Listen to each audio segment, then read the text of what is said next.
അടുത്തത് ഭാരതത്തിലെ ഹിന്ദു സമൂഹം ഏറ്റവും പവിത്രമായി കരുതുന്ന മഹാക്ഷേത്രങ്ങളായിരുന്നു. മുഹമ്മദ് ഗസ്നിയുടെ ആക്രമണങ്ങൾക്ക് ശേഷവും ഹിന്ദുവിൻ്റെ പ്രാർത്ഥനയിൽ പ്രയത്നത്തിൽ ഉയർത്തെഴുന്നേറ്റ സോമനാഥ ക്ഷേത്രം ഔറംഗസീബ് വീണ്ടും തകർത്തു. ഔറംഗസീബിൻ്റെ കണ്ണിൽ മധുരയിലെ ശ്രീകൃഷ്ണ ജന്മസ്ഥാനം അവിശ്വാസികളുടെ കേന്ദ്രമായിരുന്നു.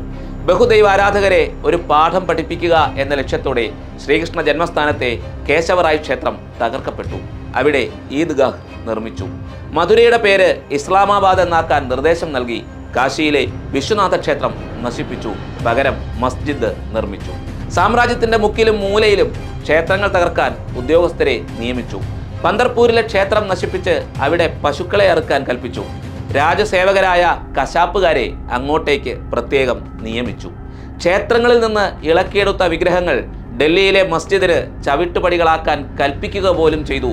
മുല്ലമാരുടെ ഇഷ്ടതോഴനും ഇന്നത്തെ വ്യാജ ചരിത്രകാരന്മാരുടെ സ്വന്തക്കാരനുമായ ഔറംഗസീബ്.